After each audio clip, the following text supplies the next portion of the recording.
Bonjour à tous, j'espère que vous allez bien. De tout temps, les histoires de loups-garous fascinent. On pense à l'animal solitaire, à la malédiction, à la pleine lune, et bien sûr à cette créature mi-homme, mi-loup, et aussi aux horribles transformations que subissent l'homme, qui au fond n'a rien demandé. Aujourd'hui, nous allons parler de l'histoire de Bill Ramsey, qui aurait été possédé par un esprit lui faisant prendre le comportement d'un loup-garou. Entrons ensemble dans la face cachée de la pleine lune, avec ses mystères, son exorcisme et la présence des Warren, les célèbres enquêteurs du paranormal. Installez-vous bien confortablement pour cette histoire des plus intrigantes. Avant de commencer, sachez que je publie régulièrement des vidéos. Pour être mis au courant des sorties, n'hésitez pas à vous abonner et à activer la petite cloche, ça me donne du courage et de la motivation. Merci à vous. Nous portons tous au plus profond de nous l'essence de notre nature animale. L'évolution et la civilisation ont domestiqué les pulsions dépourvues de conscience et de raison que nous avions à l'heure de nous nourrir et de procréer. Mais il existe toujours des êtres à part, capables de se transformer à volonté. Certains respectent l'ordre naturel des choses et vivent en paix. D'autres, corrompus par le goût du sang humain, chassent pour obtenir chair et plaisir. Ce sont des prédateurs cachés parmi les troupeaux humains. Ils nous séduisent et nous poussent à franchir une frontière que peu sont capables de traverser, et encore moins d'en revenir. La frontière entre l'homme et l'animal.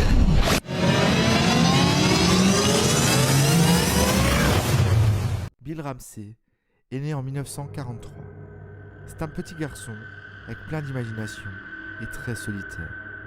Il aimait s'inventer des histoires. C'est un garçon passionné de cinéma qui se voyait dans le rôle du héros.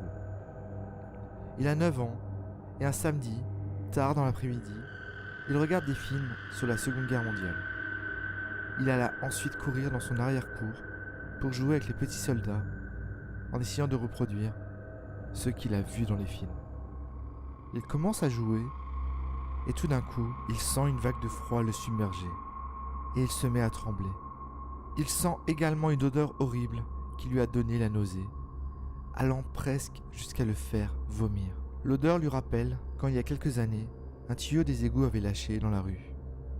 Et c'était à peu près la même odeur. Il resta immobile et fixa les premières étoiles de la soirée. Quelque chose a changé en lui et il eut très peur. Dans son esprit, il vit des loups. Il ne comprenait pas. Tout d'un coup, sa mère l'appela et sa voix énerva Bill au lieu de le rassurer. Il se retourne, mais il se cogne à un poteau et tomba sur le sol. Il fut alors pris d'une énorme rage. Il se mit à grogner comme une bête. Il se tourna vers un pilier et l'arracha du sol. Des morceaux de terre étaient projetés jusqu'au porche. Pour un enfant, c'était impossible de l'enlever. Les parents, témoins de la scène, courèrent vers Bill. Le garçon tenait toujours dans ses mains le poteau et le balançait au-dessus de sa tête. Les parents lui ordonnèrent de lâcher le pilier et le garçon le jeta à terre et se mit à genoux. Il se mit alors à déchirer le grillage avec ses mains et ses dents. Son père essaya de l'éloigner de la clôture, mais Bill avait beaucoup de force et le père n'y arriva pas. Sa mère se mit à pleurer et Bill reprit ses esprits et lâcha les fils de métal. Il se tourna ensuite vers ses parents et se remit à grogner. Sa bouche était gorgée de sang à cause du grillage ainsi que ses mains. Les parents, pris de panique, courèrent vers la maison. Sa mère arriva vers la porte mais trébucha. Son père tenta de la relever et en regardant en arrière, ils voient leur fils. Mais il ne ressemblait plus à leur fils. Il avait l'attitude d'un loup. Les parents se précipitèrent à l'intérieur de la maison et ils la fermèrent à clé. Bill était seul dans le noir et il sentit la froideur qu'il avait touchée s'éloigner de lui. Il se dirigea vers la maison, désemparé. Il avait retrouvé la raison. Ses parents évidemment ne comprenaient pas ce qui s'était passé. Et ils pensent alors qu'il devait s'agir d'un incident isolé et ils n'en parlèrent plus. Le secret de famille était bien enfui. Nous sommes maintenant en 1981. Bill Ramsey est devenu charpentier. Il a maintenant 38 ans. Il habitait à Sunset-on-Sea, une petite station balnéaire située dans l'Essex, au Royaume-Uni. Il y vit avec sa femme Nina et ses 3 enfants. Plus de 30 ans sont passés depuis le fameux incident avec ses parents, mais plus rien ne s'était reproduit depuis. Il avait presque oublié cet incident. À la fin d'une semaine de travail chargé, Bill s'est endormi à l'arrière d'un van d'un collègue. Et tout d'un coup, il se mit à grogner, puis se jeter sur l'un de ses collègues, essayant de le mordre. Son collègue crut d'abord à une plaisanterie, mais il sentit les dents de Bill dans son mollet et la peur l'envahit. Bill reprit ses esprits et son collègue lui montra les traces de morsure sur sa jambe. Il disait avoir eu l'impression d'être attaqué par un animal sauvage. Ses collègues ont promis à Bill de ne pas parler de cette histoire, pensant à une grosse fatigue. Mais Bill vivait dans la peur et cet incident le renvoyait à ce qui s'était passé quand il était petit. Il essaie de se rassurer en se disant que c'était peut-être une coïncidence. Mais le 5 décembre 1983, soit 2 ans plus tard, Bill Ramsey rentra chez lui. Il conduisait sa voiture et soudain, une énorme douleur le lançait dans la poitrine. Il se gara le long du trottoir, mais la douleur était de pire en pire. Il décide alors de se rendre à l'hôpital. Il se gara devant, sortit de sa voiture, il était en sueur. Et au même moment, la douleur s'intensifie, de son cœur à son bras droit, et il tomba contre la voiture. Il essaie alors de se rendre tant bien que mal à l'entrée de l'hôpital, et il sentit soudain le même froid glacial qu'il avait eu étant petit. Il poussa la porte des urgences, et les infirmières prennent en charge. Elles l'installèrent sur un brancard et l'emmenèrent en salle de soins pour lui poser des questions pour établir un diagnostic. Bill y répondait jusqu'au moment où il sentit un frémissement au ventre et ses mains se recourbèrent, faisant penser à des griffes. Il retroussa ses lèvres et se mit à grogner. Ce grognement était très fort et les infirmières étaient paniquées. Bill se redressa et tenta d'attraper une infirmière qui le repoussa sur le brancard. Bill était furieux et saisit le bras de l'infirmière et se mit à la mordre au niveau du coude. L'autre infirmière donna une gifle à Bill pour le faire lâcher prise. Mais Bill ne la lâcha pas. Terrifiée, la jeune femme s'enfuit dans le couloir et elle se mit à crier aussi fort qu'elle le pouvait. Un policier qui faisait une ronde dans l'hôpital entendit le hurlement. Un interne courut vers le bruit, suivi du policier. En arrivant dans la salle, les 2 hommes aperçurent dans un coin de la pièce un homme au regard perdu. Il était plein de sueur et ses yeux brillaient étrangement. Le policier s'approcha de l'homme qui se mit à grogner dans sa direction. Il progressait lentement, prudemment, et l'interne suivait les pas du policier. Bill prit une chaise et la lança à travers la pièce et se jeta sur le policier. Il lui attrapa le bras et tenta de le mordre. Il réussit finalement à l'attacher sur le brancard avec des sangles, avec beaucoup de mal car Bill avait beaucoup de force. Il se débattait si violemment qu'il soulevait littéralement la civière du sol. Les sangles semblaient pouvoir se casser à chaque instant. Un médecin ordonna une injection de thorazine, un tranquillisant très puissant, et Bill tomba dans le sommeil. Quand Bill reprit conscience, il se rendit compte qu'il était dans une ambulance. Il est emmené vers un hôpital psychiatrique. Il ne se souvient de rien, mais il se demande s'il a tué quelqu'un. Il eut des tas d'examens pendant plusieurs jours et personne ne put trouver l'origine de ces crises. L'hôpital laissa partir Bill sans traitement, car il ne trouvait pas vraiment de cause. Bill rentra donc chez lui, mais fortement déprimé. Le voisinage le regardait maintenant d'un œil suspect, et des gens le traitent même de fou. Il a honte de lui. Il ne comprend pas ce qu'il a. Il se fait aider par sa femme pour voir si quelque chose dans l'alimentation a pu le perturber, comme une allergie ou un aliment qu'il ne peut pas supporter. Bill se renseigna sur les pathologies psychiatriques à travers les livres de sa sœur qui faisait des études d'infirmière. Mais il ne trouva rien pouvant expliquer son état. Le 22 juillet 1987, Nina, sa femme, reçut un appel de la police, l'informant que Bill s'était attaqué à un agent de police. Mais Bill ne semblait pas s'en souvenir. Avant l'attaque, il avait bu quelques bières avec des amis. Il faisait chaud et avant de rentrer chez lui, il avait peur de se faire arrêter pour avoir trop bu. Il prit alors une route où il était sûr de ne pas rencontrer de policiers. Il croisa des prostituées et dans son esprit il se dit qu'elle ne devait pas faire ça et qu'il doit les en empêcher. Il a donc attrapé une prostituée pour la mettre dans son van et l'a emmenée au poste de police. La jeune femme était terrifiée. Devant le poste de police, la jeune femme s'échappa du van et se précipita à l'intérieur. À l'intérieur, elle informe les policiers qu'il y a un homme dehors qui hurle comme un chien et grogner. Les policiers sont alors sortis pour voir Bill et lui ont demandé de les suivre, mais une fois rentré dans le bâtiment, Bill commença à se comporter comme un loup et il a agressé le sergent Terry Fisher, un policier de 1m90 et 89 kg. Il le fit voler dans les airs tel un mannequin de paille et le blessa. Le policier fut mis en invalidité et n'a jamais pu réexercer le métier de policier. Il a fallu 6 agents pour maîtriser Bill et le mettre dans une cellule. Dans sa cellule, Bill grognait et a réussi à passer sa tête et un bras à travers la petite fenêtre de sa cellule, et il tenta à plusieurs reprises d'attraper les hommes qui passaient à sa portée. L'inspecteur Belford, qui était présent ce jour-là, témoigne.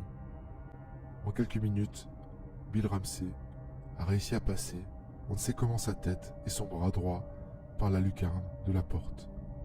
Il était hargneux, grogné, et sa main avait la forme d'une griffe. Si quelqu'un tentait de s'approcher de lui, il bondissait avec sa main griffue et tentait de le mordre.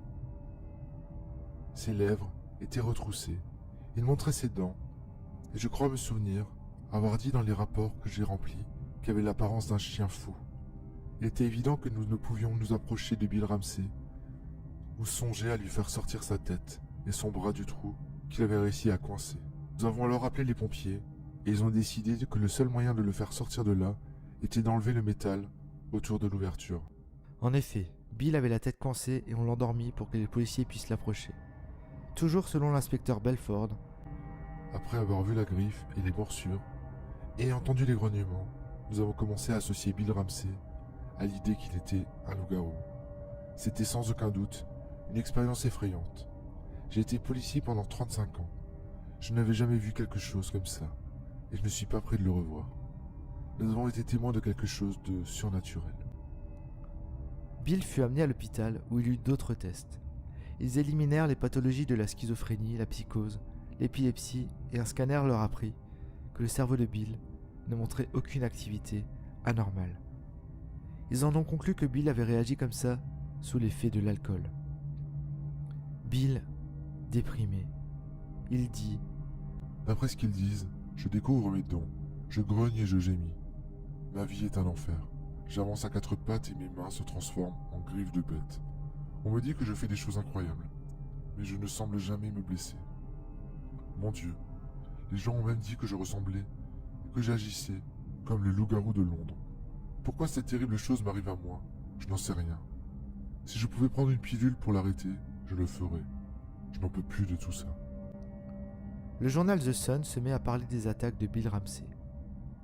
Ed et Lorraine Warren, les 2 célèbres enquêteurs du paranormal, dont leur histoire fut adaptée dans les films The Conjuring, avaient découvert l'existence de Bill Ramsey à travers les journaux et à la télé. Ils passaient une émission de télévision qui parlait du loup-garou de Londres.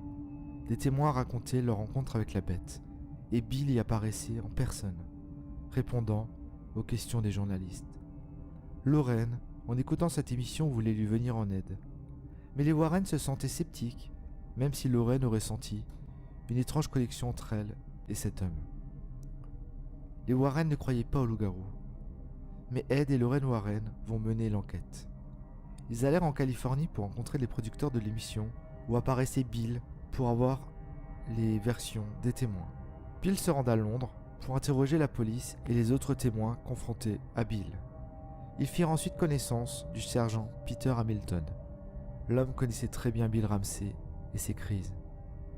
Hamilton leur raconta alors le passé de Bill et l'incident dont il avait été victime étant enfant, puisque l'incident finalement a été ébruité. Et Hamilton pense que c'est vraiment le début de la malédiction de Bill. Les Warren en conclurent que la police, la science, les psychiatres et les psychologues n'avaient pas réussi à traiter Bill car il n'était pas malade. Pour eux, il était possédé. Ed expliquait donc la possession ainsi. Un loup-garou est une personne qui est possédée par l'esprit du loup. Ce qui est arrivé à Bill. Cette chose avait totalement pris le contrôle de son corps physique. Et c'est ce que beaucoup de gens ne comprennent pas. Un loup-garou n'est pas une personne qui a soudain des poils qui commencent à pousser. Les mains de Bill étaient des griffes d'une manière surnaturelle. Tout le monde peut faire ça, mais pas de la manière dont il le faisait. Ses dents dépassaient, ses lèvres se retroussaient et son front prenait les caractéristiques d'un loup. En vérité, les officiers de police avec qui nous avons parlé nous ont tous dit qu'il était un loup, pas un homme. Pour les Warren, Bill devait se faire exorciser, mais Bill ne voulait pas les écouter et n'y croyait pas. Il témoigne. On a dit que j'étais un alcoolique, un drogué, un cas mental. Et maintenant je suis possédé par l'esprit d'un loup. Je savais que les Américains étaient un peu excentriques, mais ça va trop loin. Quand on m'a appris la politesse, je les ai écoutés. Ils m'ont demandé si je voulais venir aux États-Unis pour être exorcisé. Exorcisé. Allez, ai-je pensé. Je suis désespéré, mais pas à ce point. Téméraires, Ed et Lorraine insistèrent et proposèrent à Bill et à sa femme de rencontrer Monseigneur Richard McKenna dans le Connecticut, leur proposant même de leur payer le voyage, mais Bill refusa. Il n'avait aucune confiance en Ed et Lorraine. Nina, sa femme, n'était pas du même avis. Elle pense que Bill n'a rien à perdre, à essayer, et qu'en plus, même si ça ne fonctionne pas, ils pourront en profiter pour voir les États-Unis. Ils acceptèrent donc le voyage, mais ils avaient peur. Et si Bill faisait une crise dans l'avion et tuait le pilote ou les passagers? Mais le voyage se déroula sans incident notable. Mais à peine arrivé à l'hôtel, Bill fut victime d'une brève mais très violente crise et se retourna contre sa femme. Il a même failli la tuer. Nous sommes maintenant le jour de l'exorcisme. Monseigneur McKenna a déjà effectué de nombreux exorcismes, plus d'une 50aine. Pendant la séance, dans l'église, il y avait Ed et Lorraine Warren, Nina Ramsey, John Safis, qui est un enquêteur du paranormal, et 6 policiers en civil équipés de pistolets paralysants. David Alfold et John Gleave, du journal The People, étaient également présents. Bill était assez agité. Il s'installa en face de l'autel de l'église, dans un fauteuil. Monseigneur McKenna s'approcha alors de lui et lui dit quelques mots en latin. Et Bill commença à changer. Il déclare: À mesure que je récitais les prières, il ne semblait plus être lui-même. C'était une autre personne qui prenait le dessus. Il semblait sombrer dans un état de stupéfaction. Monseigneur McKenna prit alors l'étole, qui est en fait le morceau de tissu porté par les prêtres, sur les épaules et s'avança vers le possédé. Il le posa sur son visage. Bill déclare: L'évêque est venu vers moi, avec l'écharpe violette qu'il portait autour de son cou. Il me l'a mise sur mon visage, et quand il l'a posée, c'était comme s'il m'avait frappé avec un marteau. Je ne me souviens pas de ce qui s'est passé après.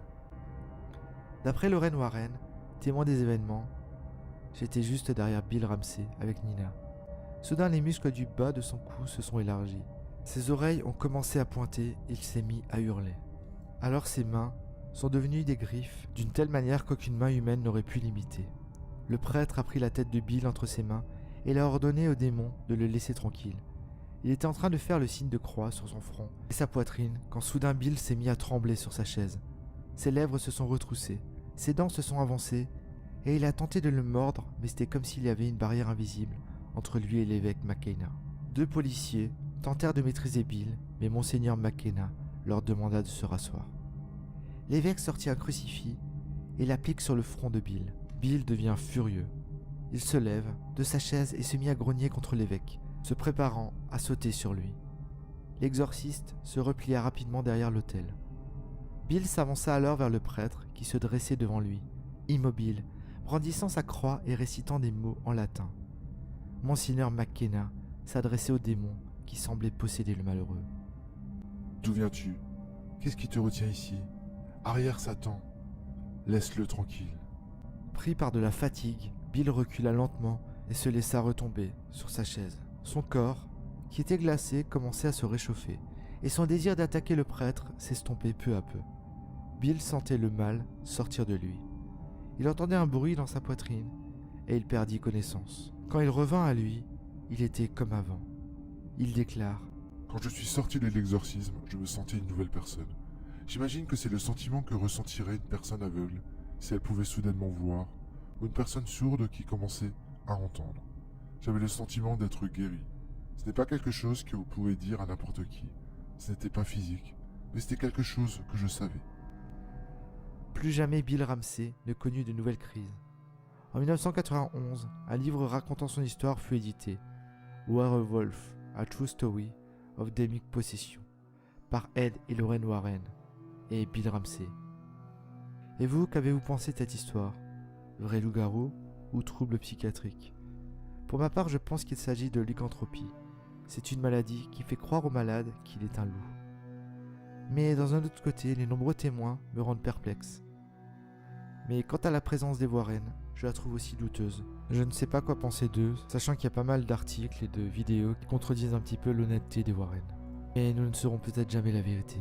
Et vous, quel est votre avis? Merci d'avoir regardé cette vidéo, et je vous dis à bientôt pour la prochaine. Allez, ciao ciao.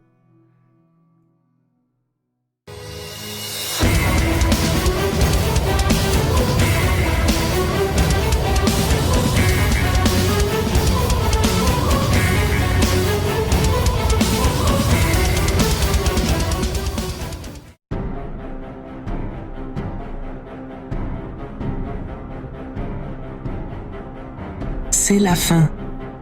C'est la fin. C'est la fin.